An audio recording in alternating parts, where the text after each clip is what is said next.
Dead Sea scrolls 1947లో ఒక గొర్రెల కాపరికి ఒక గుహలో కొన్ని పురాతన జాడీలు దొరికాయి. అందులో పాత నిబంధన గ్రంథపు చుట్టలున్నాయి. అవి క్రీస్తు పూర్వం నాటివి. మనం ఇప్పుడు చదువుతున్న బైబిల్తో వాటిని పోల్చి చూస్తే 99.9% సరిగ్గా సరిపోయింది. ఇది దేవుడు తన వాక్యాన్ని కాపాడుకున్నాడు అనడానికి అతిపెద్ద సాక్ష్యం. ఆదిమ సంఘం తర్వాత సుమారు 4వ శతాబ్దంలో సెయింట్ జెరోమ్ అనే పండితుడు బైబిల్ను హీబ్రూ, గ్రీకు భాషల నుండి అప్పటి అధికారిక భాష అయిన లాటిన్లోకి అనువదించాడు. దీనినే వల్గేట్ అంటారు. 1000 సంవత్సరాల పాటు ఇదే ప్రామాణిక బైబిల్గా ఉంది. అయితే కాలక్రమేణా లాటిన్ భాష సామాన్య ప్రజలకు అర్థం కాకుండా పోయింది.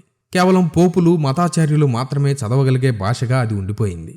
సామాన్యుడికి దేవుని వాక్యం అర్థం కాకూడదు, చర్చి చెప్పిందే వినాలి అనే కఠినమైన నియమాలు అప్పట్లో ఉండేవి. 14వ శతాబ్దంలో జాన్ విక్లిఫ్ అనే దైవజనుడు దేవుని వాక్యం ప్రజలందరికీ అర్థం కావాలి అని నమ్మాడు. అందుకే లాటిన్ నుండి ఇంగ్లీష్ భాషలోకి బైబిల్ని అనువదించాడు. ఆ రోజుల్లో ప్రింటింగ్ మిషన్లు లేవు కాబట్టి ఒక్కొక్క బైబిల్ను చేతితో రాసేవారు. ఒక బైబిల్ రాయడానికి 10 నెలలు పట్టేది. విక్లిఫ్ చేసిన ఈ పనికి మతాధికారులు మండిపడ్డారు. ఆయన చనిపోయిన 40 ఏళ్ల తర్వాత ఆయన సమాధిని తవ్వి ఎముకలను బయటకు తీసి వాటిని కాల్చి బూడిదను నదిలో కలిపేశారు. అంతగా అతన్ని వాళ్ళు ద్వేషించారు.